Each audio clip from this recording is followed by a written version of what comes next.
April 22న పహల్గాంలో 26 మంది పర్యాటకులను అమానుషంగా ఉగ్రవాదులు కాల్చి చంపిన నాటి నుంచి భారత్, దాయాది దేశం పాక్ మధ్య చిచ్చు మొదలైంది.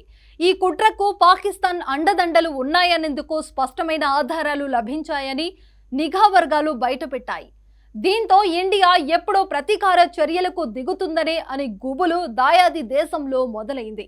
అయినా రెచ్చగొట్టే వ్యాఖ్యలు చేయడం మాత్రం మానుకోవడం లేదు. తాజాగా పాకిస్తాన్ సమాచార మంత్రి ఔతల్లా తరారు సంచలన వ్యాఖ్యలు చేస్తూ న్యూఢిల్లీకి హెచ్చరికలు చేశారు.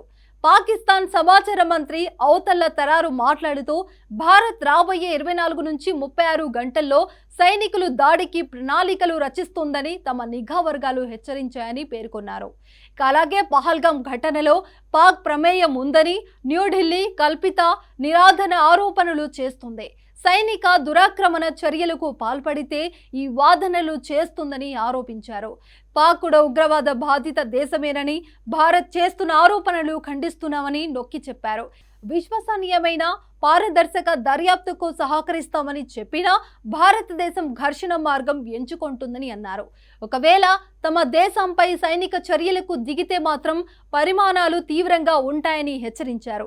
రక్షణ అధికారులతో ప్రధాని మోదీ సమావేశమైన కొన్ని గంటల్లోనే ఈ ప్రకటన వెలువడడం గమనార్హం.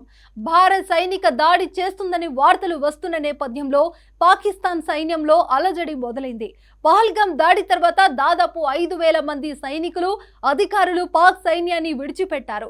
Lieutenant general Umar Ahmed Bukhari Pakistan army chief Asim మునీర్కు రాసిన లేఖలోని సమాచారం ప్రకారం గత 72 గంటల్లో 250 మంది అధికారులతో సహా 1,450 మంది సైనికులు రాజీనామా చేసినట్లు సమాచారం.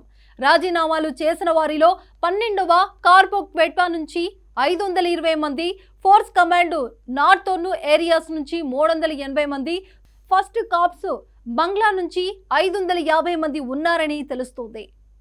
పహల్గాం దాడి హంతకులను సహకరించిన వారిని ఎక్కడున్నా పట్టుకొని ఖచ్చితంగా శిక్షించి తీరుతామని ప్రధానమంత్రి మోదీ ప్రతిజ్ఞ చేశారు. పాక్ హస్తం ఉందనేందుకు బలమైన సాక్ష్యాధారాలు లభించడంతో ఇప్పటికే సింధు జలాల ఒప్పందం, పాక్ పౌరుల దేశ బహిష్కరణ, వీసాల రద్దు వంటి చర్యలను భారత ప్రభుత్వం చేపట్టింది. దౌత్య పరంగానూ ఇస్లామాబాద్ పై న్యూఢిల్లీ ఒత్తిడి తెస్తుండటంతో దాయాది దేశం భయపడుతుందని అవసరమైన అణ్వాయుధాలు ప్రయోగిస్తామంటూ బెదిరింపులకు దిగుతుంది. మరోపక్క చూస్తేనేమో యుద్ధం భయంతో సైన్యం, అధికారులు వరుసగా రాజీనామాలు చేస్తున్నారు.